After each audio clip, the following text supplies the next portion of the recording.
Hey guys, I'm Nisa Homey. Today I'm sharing Matar Paratha made in a much easier and healthier way. Matar or fresh green peas are in season right now. So why not try this healthy Matar Paratha? So let's quickly dive into the recipe.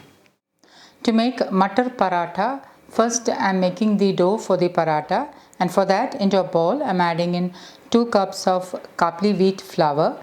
Kapli wheat, also known as emmer wheat, is an ancient variety of wheat grain which has a very weak gluten molecule, and it is also high in fiber. Hence, I prefer to use kapli wheat more in my recipes. However, you can also use ordinary whole wheat flour instead of kapli wheat flour. Into this, I'm adding in pink Himalayan salt as needed and make a small well in the center. Add in 1 tablespoon wood pressed groundnut oil. Instead of wood pressed groundnut oil, you can use any locally sourced wood pressed oils of your choice. Healthy fats like wood pressed oils helps in better assimilation of fat soluble vitamins. So try to include wood pressed oils in your diet for your better health. And with my hand, I'm lightly mixing all this really well. I'm incorporating the wood pressed groundnut oil into the flour.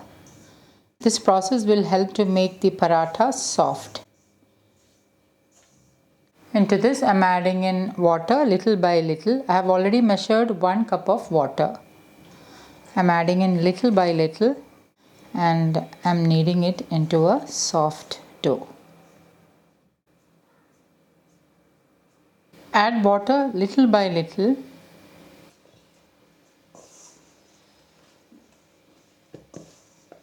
Once it has been gathered into a dough, knead it really well till the dough is soft.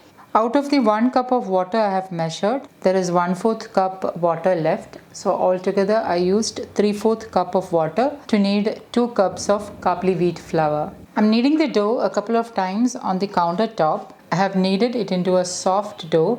I'm going to transfer it back to the bowl. I'm drizzling in a little bit of wood pressed groundnut oil and I'm coating the dough with the oil.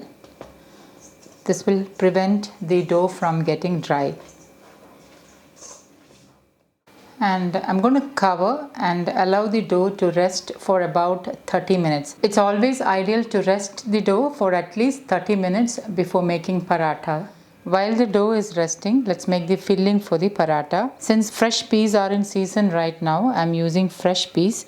However, if you don't have access to fresh green peas, you can use frozen peas instead. I'm removing the peas from its pod.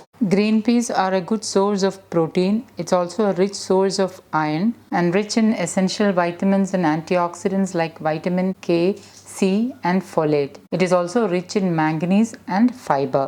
Green peas are rich in vitamin C, which makes it one of the best immune boosting food. So try to include green peas in your diet when they are in season. Okay, now I have removed the peas from its pod. I'm using half kg fresh green peas in this recipe. To cook the green peas, I'm adding them into a saucepan. Add in some water, pink Himalayan salt as needed, and I'm going to boil the peas. And once it starts to boil, reduce the flame to the lowest and allow the green peas to get cooked. If you're using frozen green peas, you may not need to boil them like you're boiling fresh green peas. But if you're using fresh green peas like I'm doing today, you will have to boil and cook the green peas and then only you can make the filling.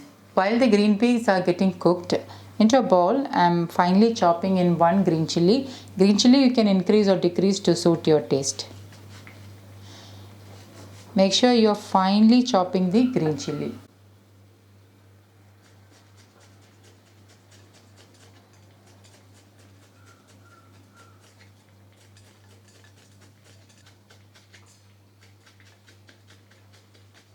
Next, I'm finely chopping in a handful of fresh coriander leaves.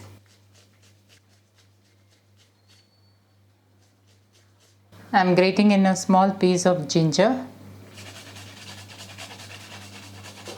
1/3 teaspoon freshly ground black pepper powder. 1/4 teaspoon turmeric powder. Today I'm using Vigon turmeric, which has high curcumin content. Also remember that when you're using turmeric, try to add at least a pinch of black pepper powder, as black pepper helps in the assimilation of Curcumin, the active ingredient in turmeric, faster into your body. Half teaspoon roasted cumin powder, also known as jeera powder. 3/4 teaspoon garam masala. 3/4 teaspoon coriander powder. Half teaspoon amchur powder, also known as dry mango powder. Half teaspoon Kashmiri chili powder. Half teaspoon ajwain. When you're adding ajwain, lightly crush and add so that the flavors are released. And with a spoon, mix all this really well. Let's check on the green peas. Okay, the green peas are nicely cooked. So I'm going to transfer it to a sieve and allow it to cool down. I've transferred it to a sieve and I'm going to allow it to cool down. Once cooled, transfer the green peas into a small chutney grinder. And I'm going to blend this coarsely. And the green peas are coarsely ground. You can see that it is not fully ground, it is just coarsely ground. Transfer the coarsely ground green peas to the bowl. I have already added salt while cooking the green peas, so I'm adding in little extra pink Himalayan salt and mix all this really well. And with a spoon you can just mash down the green peas which has not ground fully. Let's check on the dough which has been resting. The dough has nicely rested and it has become into a soft dough. So now let's start rolling the parathas. Divide the dough into equal portions. So I've divided the dough into 7 equal portions. Place the dough on the work surface and lightly knead it. Sprinkle some kapli wheat flour and coat the dough with the wheat flour. And with your fingers make a small indentation in the center as I am showing in the video. The sides should be thin and the center portion should be slightly thick.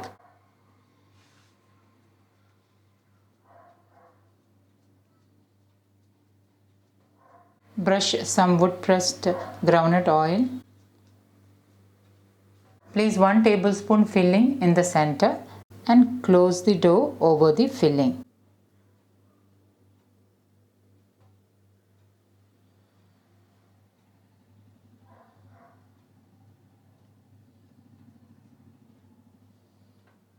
And place it seam side down and coat it with the wheat flour. Sprinkle some more wheat flour on top. Like I mentioned before, I am using kapli wheat flour. Kapli wheat is slightly coarse than ordinary whole wheat flour. And I'm just lightly pressing it down with my fingers just to help it give it a round shape. And then with a rolling pin, roll it into a round shape.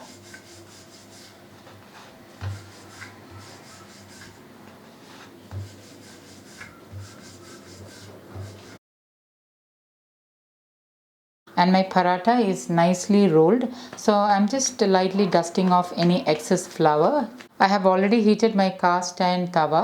I'm sprinkling in 1 teaspoon wood pressed groundnut oil. Place the roti onto the tawa and on low flame allow the roti to get cooked. Drizzle in 1 teaspoon wood pressed groundnut oil. Lightly spread it and then flip it over. Allow the paratha to get cooked on both sides. While the paratha is getting cooked, let's roll one more paratha. Knead the dough a couple of times. Sprinkle some kapli wheat flour and lightly coat the dough with the kapli wheat flour.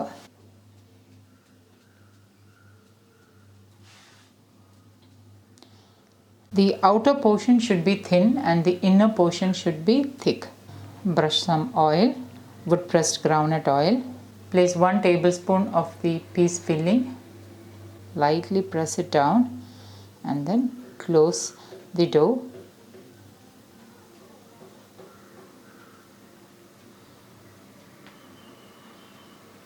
And place the seam side down onto the flour and then coat both the sides with the flour. And lightly flatten it with your fingers. This is to help it get into a round shape. And then with a rolling pin, roll it out. Once rolled, dust off excess flour and then it's ready to cook. Meanwhile, the paratha is getting cooked, so I'm going to flip it over. Once the paratha is nicely cooked, it will start to puff up.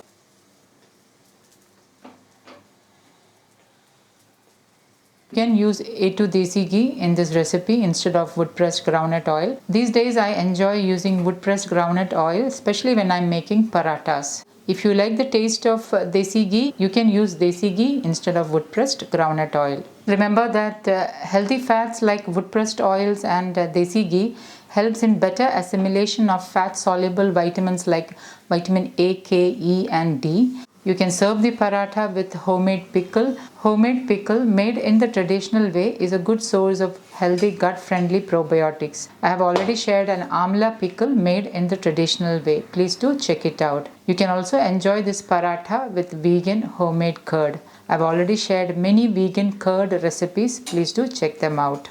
Once nicely cooked, remove to a plate.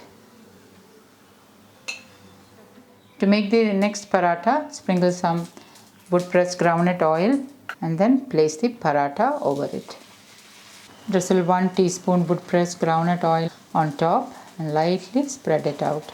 Carefully flip it over and allow the paratha to get cooked on both sides. And once done, remove to a plate. Repeat the same thing with the rest of the dough. Let me just show you how beautifully this Matar has spread in the paratha.